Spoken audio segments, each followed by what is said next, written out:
I spent 6 hours reading forum threads where teenagers debate whether hitting their face with a hammer counts as self-improvement. This is the Looksmaxxing tier list, and I regret everything. So here's what we're doing. We're ranking every Looksmaxxing practice from legitimate to completely delusional. And I mean everything. The stuff dermatologists recommend, the stuff that costs more than a car, and the stuff that should probably get you on a watch list. The problem is that Looksmaxxing went from niche forums to mainstream TikTok in like 18 months. And now you've got 14-year-olds watching the same content as guys who are genuinely researching $40 surgeries. Nobody knows what's real anymore. Half the advice is dangerous cope. The other half is legitimate medical intervention buried under 17 layers of irony. So we're sorting it out: ROI, risk, and whether you'll end up in a dermatologist's office or explaining yourself to a concerned family member. Let's go. F tier, don't even think about it. Bone smashing. This is where you take a hammer or your fists and you just start hitting your face. The idea is that you create microfractures in your bones, and when they heal, they grow back thicker and more prominent. Chiseled cheekbones, sharper jaw, the whole thing. It's based on this misunderstanding of Wolff's Law, which is a real thing in orthopedics about bones adapting to stress. Except Wolff's Law applies to controlled, gradual mechanical load. Not blunt force trauma to your face. I found a Reddit user who posted a 43-page PDF breaking down why this works. And I read it. I read the whole thing so you don't have to. It was citations to studies about bone remodeling mixed with anecdotal reports from guys who swear their zygos got more pronounced after 6 months of daily face punching. And the entire thing falls apart when you realize that doctors have been saying for years that this just leads to nerve damage, facial asymmetry, and chronic pain. Wikipedia's Looksmaxxing page straight up calls it dismissed misinformation. The Guardian did a piece in April and suggested that barely anyone actually does this seriously. It's more of a meme than a method. But then you go on TikTok and there are videos of kids demonstrating their technique. So someone's doing it. This is F tier because it's self-harm with a fitness influencer aesthetic. If you're even considering this, the optimal move is to close the tab and go talk to literally anyone in real life. D tier. Cope disguised as science. Mewing. This is tongue posture. You press your entire tongue flat against the roof of your mouth. Keep your teeth together. And supposedly, over time, this restructures your jawline and face. It was invented by a British orthodontist named John Mew back in the 70s. His son, Mike Mew, runs with it now. And the whole thing challenges mainstream orthodontics. The American Association of Orthodontists put out a statement in January 2024. No. Current research suggests mewing provides any benefit to jawline or oral health. And when you dig into transformation posts on forums, it's always the same story. Guy posts say before and after. Commenters point out he lost 30 pounds, changed the camera angle, hit puberty, or just got surgery and won't admit it. Mike Mew himself says results take years, and he's talking about kids whose bones are still developing. If you're 19 and you've been mewing for 6 months, wondering why your face hasn't changed, it's because you're post-puberty, and your maxilla isn't going anywhere. Now there's an edge case here. Mewing might improve your posture. It might help with breathing.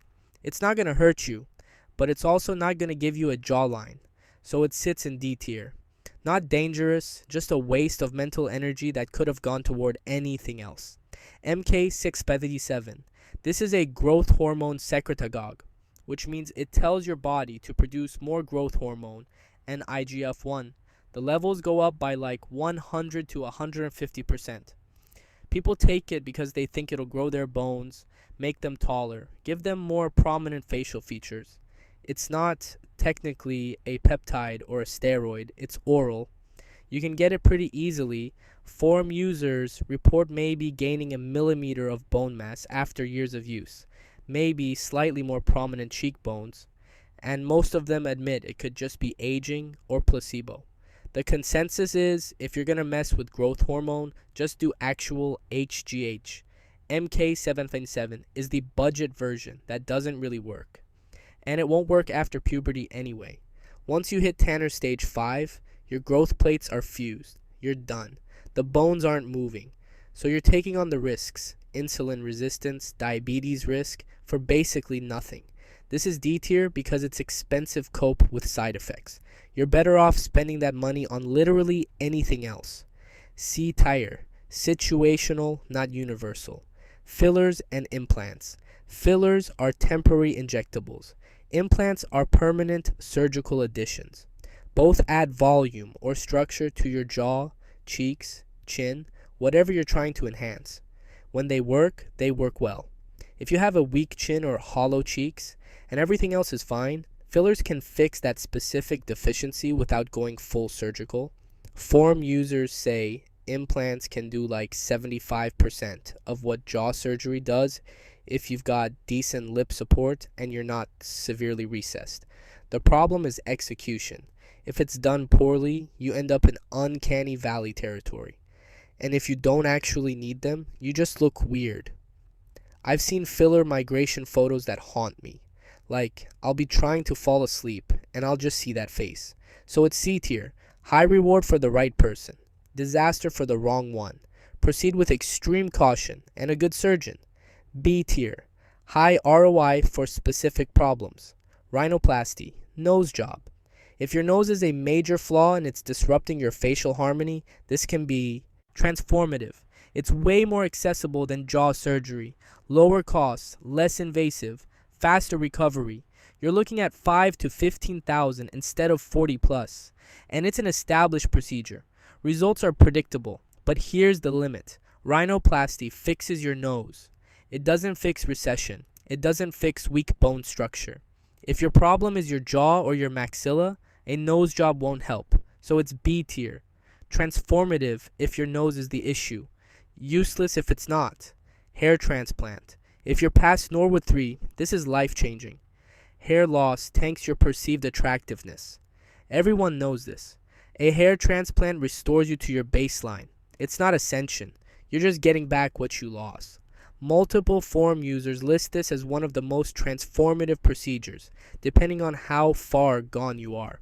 It's not technically looksmaxxing, since you're just undoing damage, but it's absolutely worth it if you're balding. B tier because it's necessary for some people and completely irrelevant for others. A tier. Legitimate high ROI moves. Skincare, specifically tretinoin. This is a prescription retinoid. Vitamin A derivative. It increases cell turnover, boosts collagen production, treats acne, and reverses aging. It's called the gold standard in dermatology for a reason.